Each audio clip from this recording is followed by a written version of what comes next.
A principios del siglo XX, en Buenos Aires, una ciudad que crecía entre conventillos, fábricas y calles de tierra, empezó a aparecer un miedo nuevo. No era un ladrón, no era una banda, era un pibe. Le decían el petizo orejudo. Y su historia no es solo la de un asesino, es la radiografía de una época que no supo ver lo que estaban haciendo.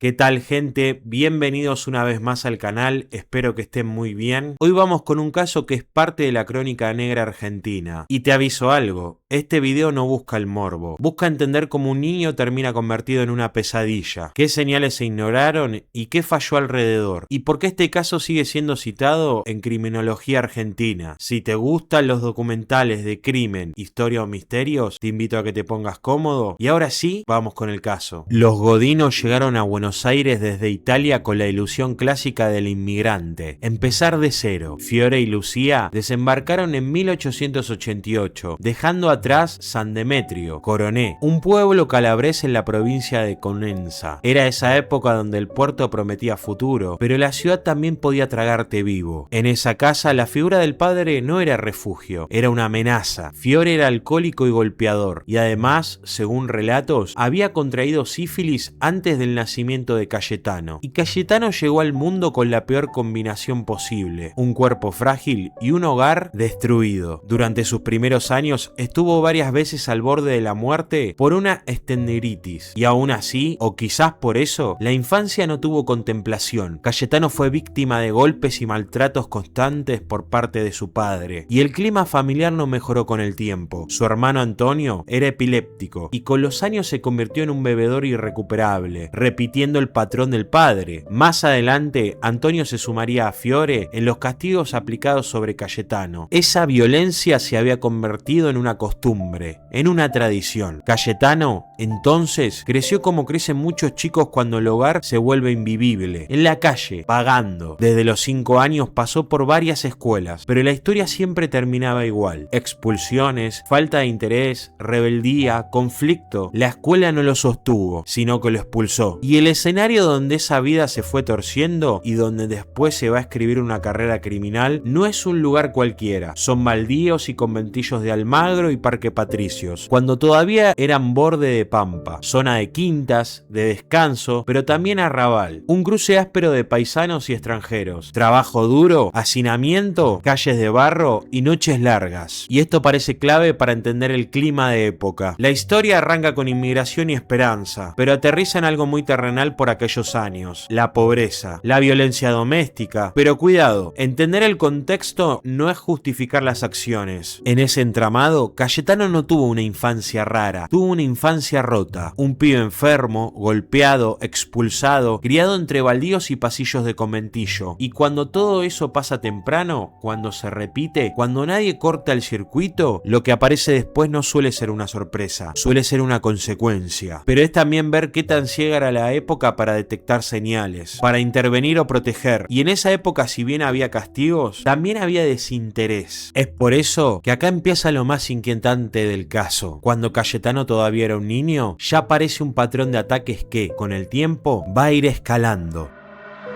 El 28 de septiembre de 1904, con apenas 7 años, Cayetano se lleva con engaños a Miguel de Paola, un nene de casi 2 años, hasta un baldío. Ahí lo agrede y lo deja tirado sobre un montón de espinas. Un policía que pasaba se da cuenta, interviene y termina llevando a ambos chicos a la comisaría. Más tarde, sus madres los retiran. Al año siguiente, Cayetano ataca a su vecina Ana Neri, de 18 meses. La conduce a un terreno baldío y la golpea repetidamente con una piedra. Otra vez, un policía lo descubre, corta el ataque, lo detiene, pero por su edad lo largan esa misma noche. Y acá ya vamos viendo en principio un patrón que se va repitiendo. Elige a chicos muy chicos como blanco, los engaña, los lleva a baldíos y los ataca rápidamente. Pero también hay otra cosa que se repite: lo descubren, lo detienen, pero después lo terminan devolviendo a la calle. Y esa puerta giratoria va a ser parte de esta historia. El 29 de marzo de 1906 ocurre algo todavía más grande. grave, lo que se considera el primer asesinato atribuido a Cayetano, que pasó desapercibido y se conocería años después cuando él mismo lo confesó. Según contó, llevó a una nena de aproximadamente 3 años a un baldío sobre la calle Río de Janeiro. Intentó asfixiarla y la dejó enterrada en una zanja cubierta con latas. Cuando las autoridades quisieron revisar el lugar, ya se había construido una casa encima. Esta niña supuestamente sería María Rosa Feis. Lo que sí quedó es un dato administrativo escalofriante. En la comisaría 10 existía una denuncia de desaparición con fecha del 29 de marzo de 1906 de una nena de 3 años que nunca apareció, y unos días después, el 5 de abril de 1906, el padre de Cayetano lo denuncia porque descubre que Cayetano había maltratado aves domésticas. Encuentra un pájaro muerto escondido en un zapato y más restos guardados debajo de la cama. Ese episodio deja algo muy fuerte, un acta policial donde el propio padre pide que lo encierren. El acta decía lo siguiente: 5 de abril de 1906, Fiore Godino, italiano, 42 años, farolero, con domicilio en el 24 de noviembre 623. Declara que su hijo Cayetano, de 9 años y 5 meses, es rebelde a la represión paternal, que molesta a los vecinos y que recurre a la policía para que lo recluya donde crea oportuno. La resolución es directa: detener al menor y remitirlo a la alcaldía. Cayetano queda recluido poco más de 2 meses y después vuelve a la calle. Como ya no va a la escuela, vuelve a lo mismo: vagancia y baldíos. El padre de Cayetano había pedido ayuda formal y la respuesta del sistema había sido un mínimo encierro y una devolución al mismo contexto. No hay un seguimiento real, no hay contención, no hay nada que corte el patrón. El 9 de septiembre de 1908 lleva a Severino González Caló,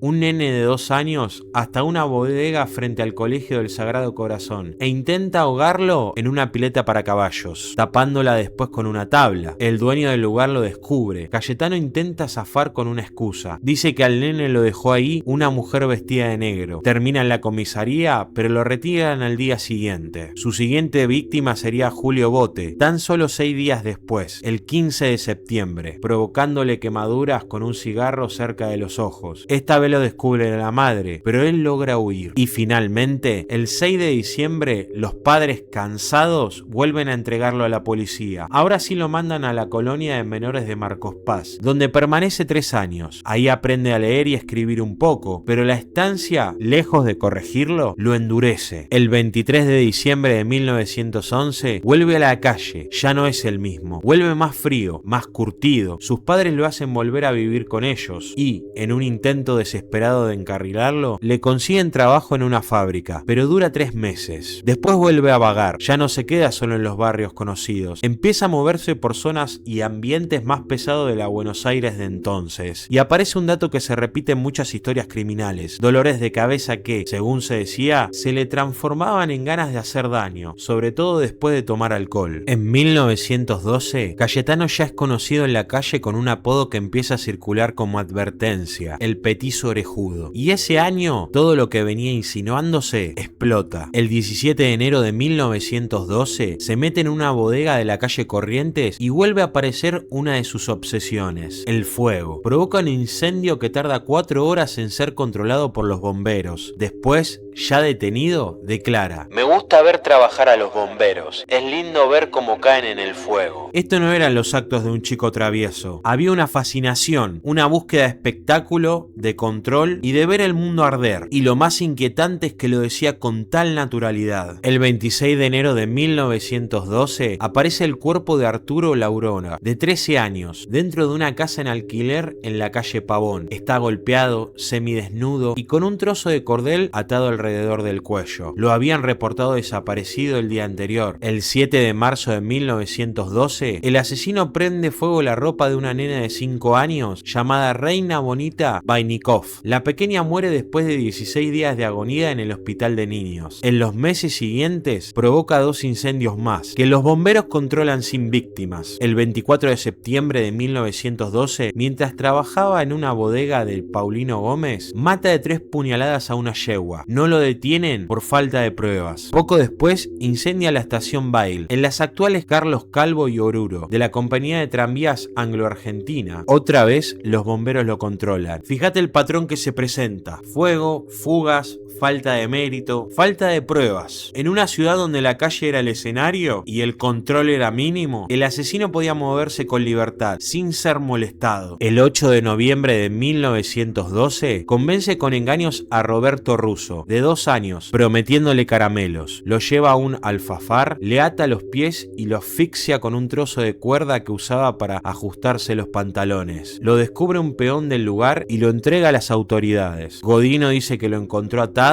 y que lo estaba rescatando. Queda libre por falta de mérito. El 16 de noviembre de 1912, en un baldío ubicado entre las calles de Anfunes y Chiclana, intenta atacar a Carmen Gitone, de 3 años. Un vigilante aparece y Godino logra escapar. El 20 de noviembre lleva a Catalina Naulener, de 5 años, desde las calles Muniz y San Juan y busca un baldío hacia Directorio, pero la nena se resiste. Él se descontrola y la golpea. Un vecino interviene y otra vez Godino huye. Finalmente, el 3 de diciembre de 1912 ocurre probablemente el hecho mejor documentado. Gesualdo Giordano, de 3 años, sale a jugar como todas las mañanas después de desayunar. Ese mismo día, Cayetano sale de su casa, ubicada en la calle Urquiza al 1970. Vaga por el barrio y se encuentra con el grupo de chicos en la calle Progreso. Se suma sin levantar sospechas. Su aspecto amigable le permitía ganarse la confianza de los más chicos. Primero intenta llevarse a Marta Pelosi, de 2 años, pero la nena se asusta y se refugia en su casa. Entonces elige a Gesualdo, le convence con la excusa de comprar caramelos. Van al almacén de Progreso al 2599 y compran 2 centavos de caramelos de chocolate. El chico quiere comerlos enseguida, pero Cayetano dosifica, le da algunos y le promete el resto si lo acompaña a un lugar más alejado, la Quinta Moreno, donde hoy está el Instituto Bernasconi. En la entrada, el chico llora y se resiste. Godino lo toma con violencia, lo mete en la quinta y lo arrincona cerca de un horno de ladrillos. Usa el piolín que llevaba como cinturón y comienza a asfixiarlo. Como el chico se resiste, lo ata de pies y manos y busca otra forma de terminar el ataque. En esa búsqueda, sale del lugar y se cruza con el padre de Gesualdo, que lo estaba buscando. Godino le dice que no lo vio y le sugiere ir a la comisaría. Después vuelve con un clavo viejo y usando una piedra se lo incrusta en la cabeza, cubre el cuerpo con una chapa y se va. Tiempo después, durante el velatorio del chico, Godino aparece, observa el cuerpo y lo mira con curiosidad y le dice al padre de Gesualdo, según testigos, que quería ver si el cadáver todavía tenía el clavo en la cabeza. Pero para ese momento, 2 policías, el subcomisario Pierre y el principal Ricardo Bassetti, ya habían empezado a unir casos anteriores. De madrugada, el 4 de diciembre de 1912, allanan la casa de los Godino y lo arrestan. En los bolsillos le encuentran un recorte de diario reciente con detalles del crimen y en su ropa restos del piolín. Finalmente la suerte de Cayetano se había acabado, porque no solo una vez más tenía el descaro de creerse impune, sino que esta vez había 2 agentes dándole la importancia que el caso antes no tenía. Por lo que da una pregunta clave: si las autoridades le hubieran dado importancia antes, muchas muertes se hubieran evitado. Tras ser detenido, confesó 4 homicidios y numerosas tentativas de asesinato. En noviembre de 1914, el juez en lo penal de sentencia, el doctor Ramos Mejía, absolvió a Godino considerándolo penalmente irresponsable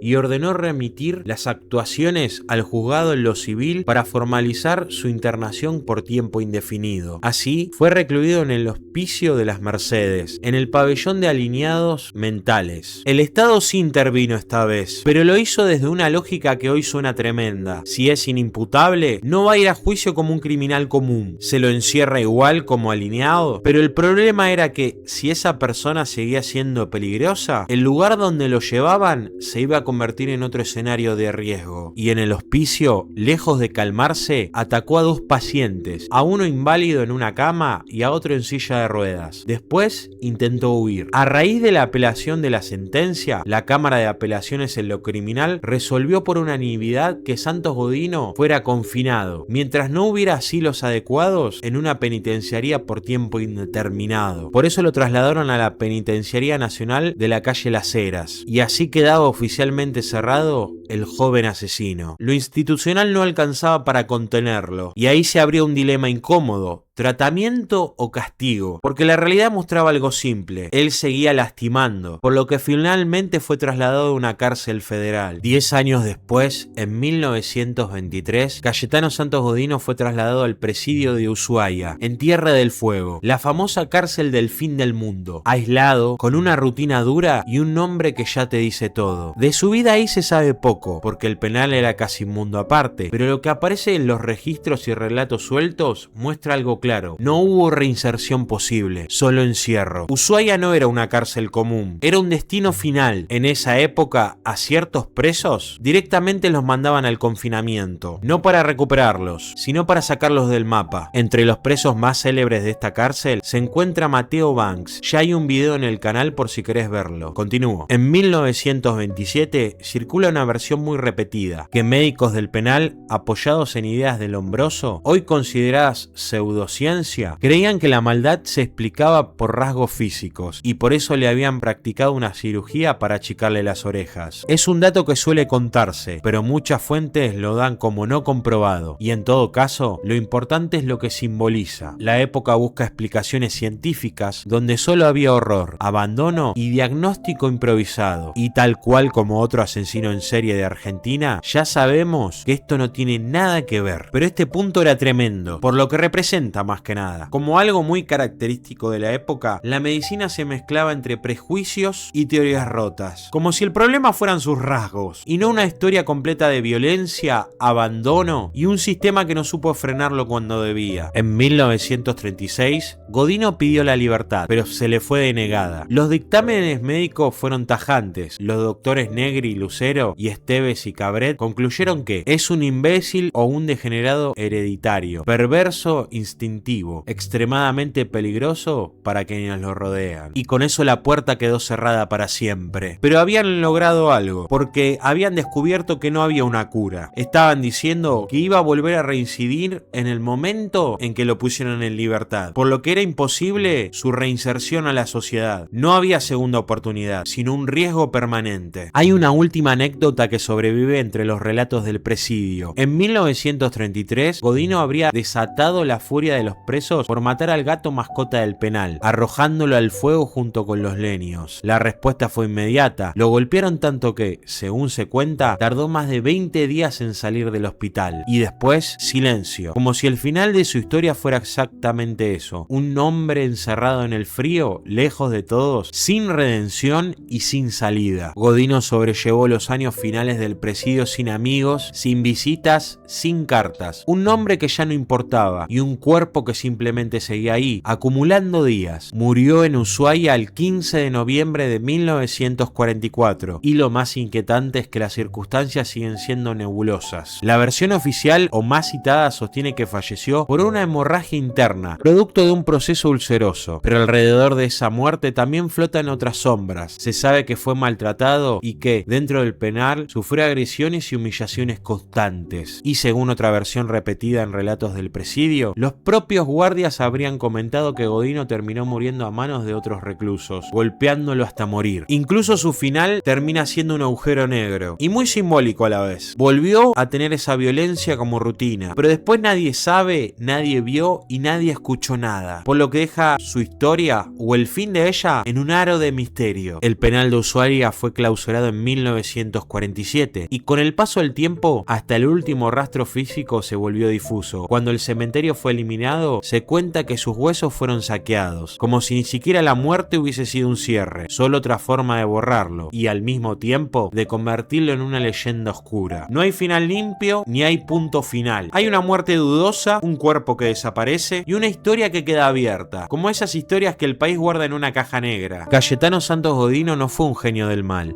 no fue un estratega, fue otra cosa, un pibe roto, criado entre golpes, enfermedad, calle y abandono, que terminó convirtiendo la ciudad en su patio de casa. Y lo más importante no es solo lo que hizo, es todo lo que falló alrededor, la escuela que lo expulsaba, la calle que lo tragaba, la policía que lo soltaba por ser chico, el sistema que lo pateaba para adelante, hasta que ya fue tarde. Porque Godino, al final, no es solamente un nombre en un expediente, es el recordatorio de algo incómodo. Cuando un monstruo aparece, casi nunca aparece de la nada, se forma en silencio, con señales, con alertas, con gente mirando para otro lado o sin herramientas para actuar. Y acá entra algo muy nuestro. Argentina no tiene una lista interminable de asesinos seriales como otras potencias. No somos un país de catálogo en ese sentido, pero los pocos casos siempre pesan. Pesan porque suelen ser brutales, porque quedan pegados a la memoria colectiva y porque muchas veces no hablan solo del asesino, hablan del contexto, de la época, de lo que se toleraba, de lo que se escondía debajo de la alfombra. En esa lista corta y perturbadora aparece el fuego, la calle, el impulso. Pero también aparece otra cara del horror, la del crimen que no grita, el que entra a tu casa con modales, el que se sienta, sonríe y no deja sangre, solo rutina. Y ahí es donde este canal sigue, porque si el petizo orejudo nos muestra la violencia más primitiva, la que se desborda, la próxima historia nos va a mostrar algo distinto. El mal prolijo, el mal social, el mal que se sirve en una mesa. Y quédate con esta idea, a veces el terror no corre por un baldío, a veces se queda quieto, te mira y te ofrece una taza de té. Si te gustó el video, dale like, comentá, compartí y suscríbete para no perderte los próximos casos. Quiero darles las gracias por este último mes, donde noté un incremento en el interés por el canal. Gracias por acompañarme hasta el final. Soy Lalo Cajetilla y nos vemos en el próximo video.